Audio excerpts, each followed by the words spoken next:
যেসব কারণে বিগত সময়ে সরকারি প্রকল্পে ব্যাপক দুর্নীতি নিয়ম সম্ভব হয়েছে তা ভাঙতে নতুন নীতি প্রণয়নের কাজ চলছে বলে জানিয়েছেন পরিকল্পনা উপদেষ্টা ডক্টর ওয়াহিদ উদ্দিন মাহমুদ। উন্নয়ন কাজে রাজনৈতিকভাবে ঠিকাদার নিয়োগ চলবে না বলেও জানান তিনি। প্রকল্পের কাজের সাথে জড়িত দুর্নীতিবাজদের বিরুদ্ধে সরকার কঠোর পদক্ষেপ নেবে বলেও জানান। অপরদিকে প্রকল্পের সময় কোনোভাবেই বাড়ানো যাবে না, সময় বাড়লেই ব্যয় ও দুর্নীতি হবে বলে জানিয়েছেন পরিবেশ ও পানি সম্পদ উপদেষ্টা সৈয়দা রিজওয়ানা হাসান। সচিবালয়ে ক্রয় সংক্রান্ত কমিটির বৈঠকে দুই উপদেষ্টা এসব কথা জানান।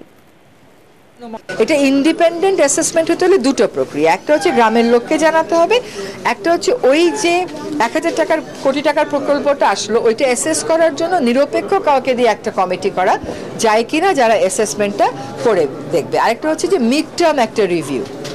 প্রকিউরমেন্ট হয়ে গেল, আমি আপনাকে কাজ দিলাম, আপনি আসলেই কাজটা করতেছেন কিনা।